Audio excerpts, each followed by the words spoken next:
Приветствую, дорогие друзья! Добро пожаловать на мой канал. Очень рада вас всех здесь видеть. Испания регулярно входит в топ-5 стран мира как самых толерантных и безопасных стран для ЛГБТ-сообщества. И сегодня мы с вами поедем смотреть гей-парад в Аликанте. Муж со мной отказался ехать, сказал, что он не будет смотреть на эту петушню. Прошу прощения у всех за столь резкие высказывания. Поэтому я поеду одна, и поехали со мной, посмотрим на это все. Вперед!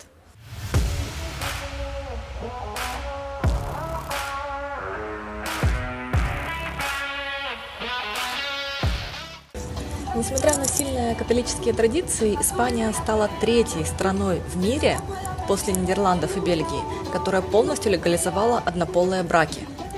Это произошло еще в 2005 году, и как раз в этом году страна отмечает 20-летие со дня принятия этого исторического закона.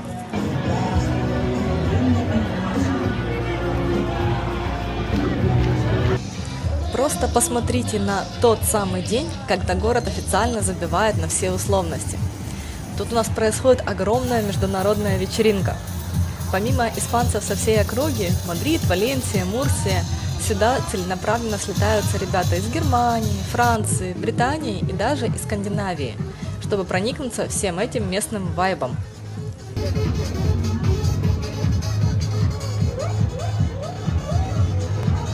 Здесь публичное проявление чувств между однополыми парами, будь то в Аликанте или в каком-то другом городе, воспринимается обществом абсолютно буднично. Никто не оборачивается, не обращает внимания. Одновременно с браками в 2005 году им разрешили также усыновливать детей.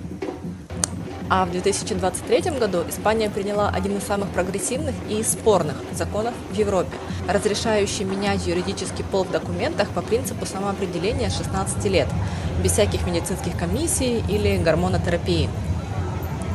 Тут даже в школьные учебники по этике включены примеры разных моделей семей – мама плюс мама или папа плюс папа. Это делается для того, чтобы дети из таких семей не чувствовали себя изгоями в обществе. А в крупных городах, вроде Мадрида или Барселоны, есть целые гей-кварталы с огромной концентрацией тематического бизнеса. А в столице несколько лет назад даже открылся первый в мире государственный дом престарелых для пожилых ЛГБТ-людей. И если про свободные нравы в Испании слышали многие, то местный феминизм до сих пор вызывает у многих людей шок, и у меня в том числе, как у выходца со стран СНГ. Я до сих пор не могу на самом деле к этому привыкнуть. Вся государственная политика здесь буквально пропитана этими идеями. Давайте с вами немножко поговорим про феминизм в Испании. Расскажу вам то, что я успела понять за годы проживания здесь. И если у нас 8 марта – это день женщин, день женственности, день цветов, день подарков, день красоты, то в Испании 8 марта – это день очень жесткой политической борьбы, когда миллионы женщин просто выходят на улицы города, парализуя города. Феминизм здесь настолько сильно повлиял вообще на все общество, что полностью изменил поведение местных мужчин. В странах бывшего СНГ нас учили, что мужчина всегда должен помогать женщине. Донести тяжелый пакет, уступить место в транспорте, подать руку при выходе из того же транспорта. То в Испании, если ты будешь стоять с тяжелым пакетом, или идти куда-то с этим тяжелым пакетом, к тебе никто не подбежит с криками «давай помогу, давайте облегчу вашу нелегкую ношу». И дело здесь вовсе не в какой-то злости или черствости местного населения. Если какой-то мужчина здесь попробует подойти к тебе, выхватить твой пакет или просто попытаться помочь, здесь это будет расценено как скрытое оскорбление, типа «ты слабая, ты не можешь, ты какая-то не такая». И наш мужчина, который может в глубине души и хочет помочь, он просто отойдет на какое-то безопасное расстояние, чтобы его, не дай бог, не обвинили в домогательствах. В итоге в Испании доборолись до такой степени, что мужчины лишний раз даже боятся посмотреть в сторону женщин. Комплимент сделал, абьюз, руку подал, оскорбление независимости, дверь открыл, все, жди повестку в суд за нарушение личных границ. Вот у меня даже был один случай, когда-то поехала я работать сама, так получилось, в Испании. в испанском коллективе. И меня подвозил до работы, до места назначения, коллега-испанец. Вот мы приезжаем туда, и настает время доставать багаж. Ребят, он даже не подумал помочь мне достать мой чемодан из багажника машины и выгрузить его наружу, поставить его просто на асфальт. То есть я сделала это все сама, и у него даже мысли не проскочила. Ну, может, проскочила, но не такая настойчивая и активная, как могла бы быть у нашего мужчины, что вот девушка, вот она слабая, вот у нее тяжелый чемодан, ей надо помочь. Нет, такого не было. Я сама выгружала чемодан, сама его потом катила на колесиках, но тем не менее до номера, сама его поднимала по лестнице в номер и, собственно, все делала сама. В Испании считается абсолютно нормально и даже престижно, когда мужчина уходит в полноценный декретный отпуск. Мужчина, который полностью занимается домашними обязанностями, уходом за детьми, каким-то бытом, пока жена его строит карьеру, здесь считается абсолютно нормальным и даже престижным. А грубая мужская сила очень строго порицается. Так что, если вы едете в Испанию в надежде закадрить какого-то испанского мачо, спешу вас огорчить. Мачо будут, но вести они будут себя в большинстве случаев не сильно по-мужски, в нашем понимании, опять-таки, оговорюсь. И для меня вообще это поведение изначально было настолько диким, оно меня возмущало. Для меня это было просто непонятно. Как? Почему? Зачем? Женщины, зачем вы это сделали? Но однажды мне попалось видео одной испанки, где она по полочкам все раскладывает. Почему, собственно, так вышло. Сейчас я вам расскажу. Ребят, вдумайтесь, 50 лет назад. Это не какие-то там средние века, не какие-то забытые Богом страны третьего, второго мира. Это вот времена наших мам, времена наших бабушек. Женщина без разрешения мужа по закону страны не могла работать, открыть счет в банке, водить машину, владеть каким-то своим имуществом. Ты была или чьей-то женой, или чьей-то дочерью.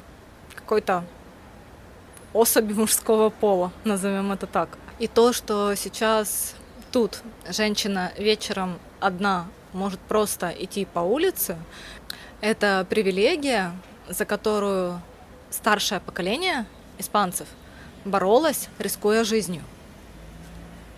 И именно поэтому какое-то женское единство тут просто чувствуется на подкожном уровне. Был у нас еще один такой случай интересный тоже. Работали в испанском коллективе, и что-то на брейке, на перерыве мы с мужем начинаем активно обсуждать. Немного на повышенных тонах, может, наверное, много на повышенных тонах, это была какая-то ситуация за столом.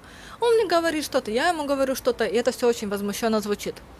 Естественно, коллектив испанский, они нас не понимают, что мы говорим. Русский язык для них звучит довольно-таки грубо. В принципе, русский язык звучит грубо для людей. Оговорюсь, мы даже не спорили друг с другом, мы просто обсуждали какую-то ситуацию. Ко мне подлетают 2 девочки-испанки. Просто. Я с ними не общалась, я с ними не дружила. Они там еле-еле на том английском говорят, чтобы мы друг друга поняли. Они подлетают ко мне, вот так вот становятся, отгораживают меня от него. И говорят, он на тебя давит, он тебя абьюзит, он на тебя агрессивничает. И как бы стеной становятся между мной и мужчиной моим.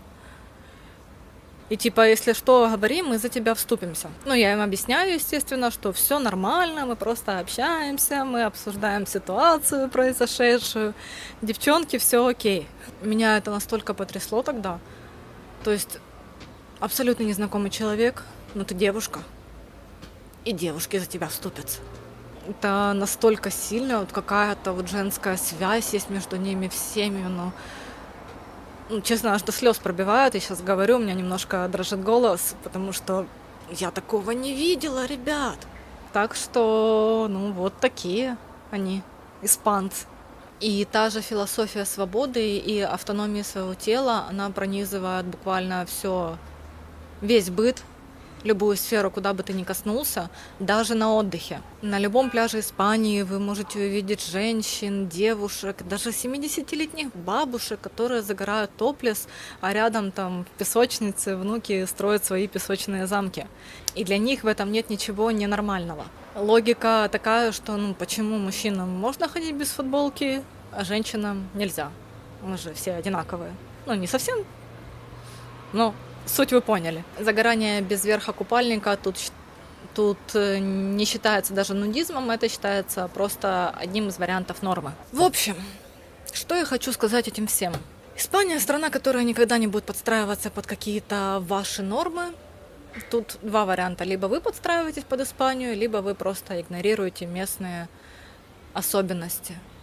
Так вам будет намного легче жить, если вы планируете тут отдыхать или даже переехать жить сюда. Кстати, напишите в комментариях, как вы относитесь к тому, что рядом с вами на пляже будет загорать голый человек. И вообще ко всей этой ситуации в современном мире, в современной Европе, в современной Испании. Мне будет очень интересно почитать ваши комментарии. На самом деле, напишите, пожалуйста. А на этом у меня все. Всем спасибо за внимание. Я высказалась. Пока-пока, ребят. До новых встреч.